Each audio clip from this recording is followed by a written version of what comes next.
Pagi. Tentunya semuanya pada semangat pagi dong untuk menjalani aktivitas hari-hari sesuai moto kampus kita, Envision Your Future Today. Di mana kita harus mempersiapkan masa depan kita sejak dini. Nah, kali ini kita akan membahas di dunia EduTalks ini tentang peluang dan resiko. Sebelumnya saya memperkenalkan diri.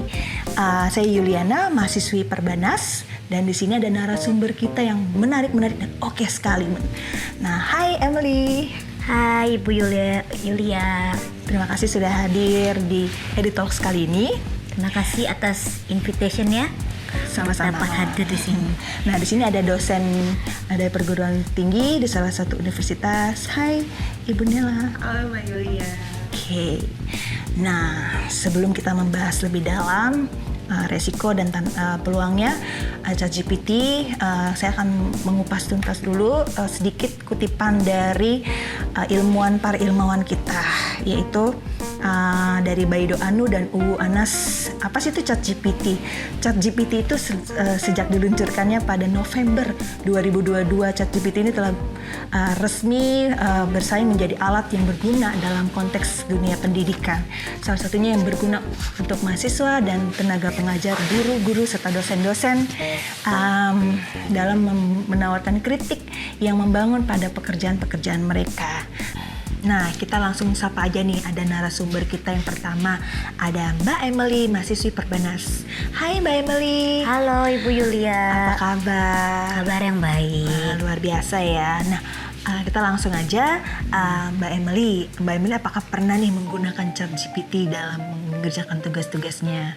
Selalu sih, gitu. Oke. Ya. Nah, menurut kamu nih, ChatGPT itu membantu nggak sih dalam kamu mengerjakan tugas, atau justru tergoda nih karena malas kita hanya mengcopy paste atau hanya sekedar memindah-mindahkan data, nggak dibaca dulu nih atau dipahamin, terus tanpa melihat dari sisi plagiarismenya, terus isinya, terus hanya lewat gitu aja. Apa kamu gunakannya itu sebagai hal-hal positif atau yang negatifnya? Kalau misalnya bisa saya kutip gitu ya, kebetulan ada ibu dosen, jadi saya harus berbicara dengan yang ilmiah gitu ya. Menurut dari Muhammad Awar itu sendiri, bahwa ChatGPT itu sangat membantu pekerjaan dan juga penelitian gitu. Juga selain itu juga menurut dari Chong Kwan Lo itu sendiri, bahwa ChatGPT ini dapat membantu dosen untuk membuat silabus kursus dan juga untuk membuat ujian dan juga tugas untuk mahasiswi. Kemudian dilanjut dengan pendapat dari Mustarizar Rahman pada jurnalnya, di mana beliau menyatakan bahwa ChatGPT ini membantu mahasiswa yang penyandang disabilitas mendapatkan kesetaraan pendidikan. Benar sekali ya. Betul. Jadi dari mana dapat kesetaraan itu adalah dengan adanya fasilitas translation. Jadi text to voice, voice to text, seperti itu. Oke, keren banget ya, padahal ya peluang-peluang manfaatnya ya. Oke. Nah, tadi kita sudah menggali lebih dalam bagaimana peluang-peluangnya yang kita dapat gunakan dalam ChatGPT. Sekarang kita akan mengupas tuntas tentang resiko-resiko apa sih yang akan dihadapi oleh di dunia pendidikan ya. Salah satunya yang ChatGPT ini yang digunakan oleh mahasiswa-mahasiswa kita. Gimana menurut pandangan Ibu Nela selaku dosen untuk resiko-resiko dari ChatGPT itu sendiri? Oke, baik. Untuk kehadiran ChatGPT sendiri di dunia akademik itu tidak bisa dipungkiri memang membawa banyak dampak positif baik untuk mahasiswa maupun untuk dosen. Tapi ternyata dengan kehadiran artificial intelligence ini ternyata itu juga membawa resiko-resiko yang harus kita cegah di awal gitu. ChatGPT-nya. Nah, resikonya itu sebenarnya ada beberapa. Untuk yang pertama itu saya akan mengutip pendapat dari Dr. Susan. Dia adalah salah satu ahli pendidikan di University of Notre Dame. Di dalam jurnalnya itu dia menyebutkan bahwa kehadiran ChatGPT ini bisa meningkatkan aksi plagiarisme. Nah, kalau plagiarisme ini memang bukan hal yang baru ya di dunia akademik. Itu mungkin itu sudah banyak dilakukan sebelum-sebelumnya, tapi ternyata kehadiran ChatGPT ini ditakutkan akan membuat aksi plagiarisme ini menjadi tumbuh menjadi lebih subur lagi. Dikarenakan karena adanya kehadiran ChatGPT, mahasiswa itu cenderung akan menghindari latihan untuk bagaimana berpikir positif dan bagaimana menulis dengan baik. Karena kita tahu bersama ya, penggunaan ChatGPT itu memang sangat membantu dalam penyelesaian tugas akademik. Tapi malah kemudahan itu yang kita takutkan justru akan membahayakan masa depan anak bangsa kalau menurut saya ya sebagai dosen, karena salah satunya misalnya ketika dosen memberikan tugas kepada mahasiswanya misalnya esai 10 nomor.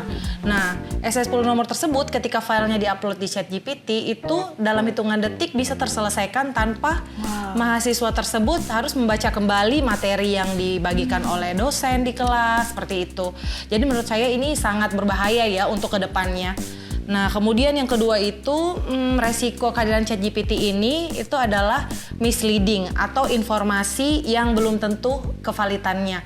Jadi kevalitan informasi dalam ChatGPT itu juga pernah dibahas oleh CEO dari OpenAI sendiri yang menyatakan bahwa informasi yang ada di OpenAI atau ChatGPT itu tidak semuanya valid dan tidak semuanya akurat.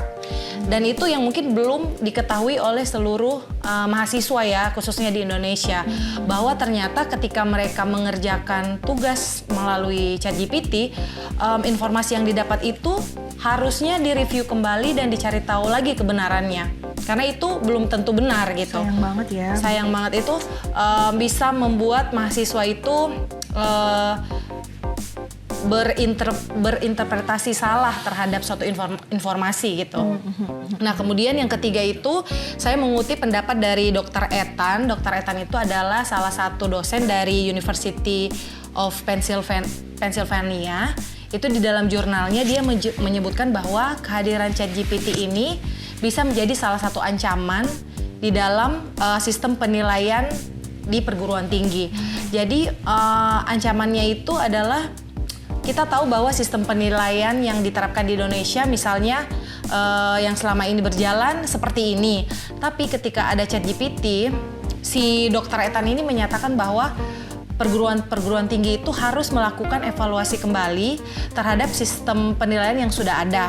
Oleh karena mahasiswa ditakutkan akan menggunakan ChatGPT itu secara terus-menerus sampai dia menyelesaikan tugas akhirnya, sehingga ketika dia selesai kuliah bukan ilmu yang didapat gitu, tidak ada ilmu yang didapatkan gitu. Jadi Dr. Ethan tuh menyarankan perguruan tinggi bisa yang pertama mungkin membuat guidelines mengatur penggunaan ChatGPT dalam pengerjaan tugas.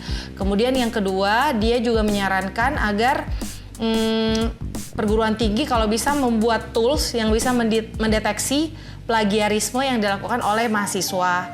Terus yang terakhir itu mungkin dari sisi dosennya sih yang bisa mengubah bentuk tugas akademik yang diberikan.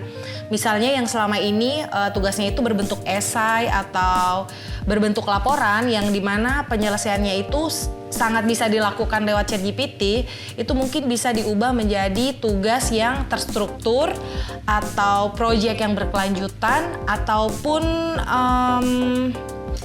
kajian yang memaksa atau mendorong mahasiswa untuk tetap melakukan atau melatih daya analitis mereka gitu. Jadi tetap memaksa mereka untuk mereview, memaksa mereka untuk membaca, dan juga membuat rangkuman dari hasil analisa mereka sendiri, seperti itu. Sayang banget ya, padahal banyak sekali ilmu-ilmu yang kita dapat di dunia kampus itu kan lewat begitu aja ya, karena mereka tuh hanya menggunakan dari ChatGPT, hanya meng-copy paste, terus tidak memperhatikan ancaman-ancaman dari plagiarismenya, padahal ada hukumnya juga yang mengatur ya plagiarisme. Oke, terima kasih banyak Ibu Nela untuk pemaparannya, sangat menakjubkan. Oke, dari pemaparan yang tadi dijelaskan oleh mahasiswa Perbanas, Mbak Emily dan juga dosen kita Ibu Nela. Jadi kita tarik kesimpulan bahwa peluang-peluang apa saja dari ChatGPT itu yaitu memudahkan dalam menjadi pendukung untuk dalam pekerjaan kita, baik di dunia pendidikan maupun dalam penelitian. Yang yang kedua juga untuk memudahkan mahasiswa dan guru-guru dalam mendapatkan informasi dari berbagai sumber dengan cepat dan mudah sekali. Dan yang ketiga, mendukung juga untuk murid-murid yang menyandang disabilitas dengan menyediakan layanan seperti ucapan teks, terus teks keucapan, dan juga mengurangi beban-beban kerja oleh pengajar secara signifikan, juga membantu untuk menyediakan silabus khusus sebagai bahan pengajarannya. Tentunya tak luput dari peluang-peluangnya juga ada resiko yang akan diambil. Ya, itu salah satunya tadi sudah dijelaskan ya, Ibu dosen. Jadi resikonya ChatGPT itu yaitu banyaknya plagiarisme di akademik, dan juga informasi belum tentu valid atau misleading, dan juga ancaman terhadap sistem penilaian ya dari pendidikan itu sendiri. Oke, dan untuk saran-sarannya, nah saran-sarannya nih dari yang jurnal yang kita dapat itu kan kita mahasiswa itu diwajibkan untuk mendeklarasikan bahwa penelitian atau tugasnya itu adalah yang ia kerjakan, dan yang kedua menggunakan alat pendeteksi plagiat melalui penilaian, komunikasi, dan sinkronize. Juga yang ketiga, membuat guideline yang diatur dalam pembelajarannya di kampus. Yang keempat, dosen-dosen memonitor mahasiswa, merekomendasikan juga mengambil sikap yang lebih empiris dalam menggunakan ChatGPT di dunia pendidikan. Nah, itu tadi peluang dan resiko dalam menggunakan ChatGPT. Nah, tentu saja menarik bukan? Nah, bijak-bijak ya dalam menggunakan ChatGPT. Oke, salam dari kita semua. Selamat pagi. Dah.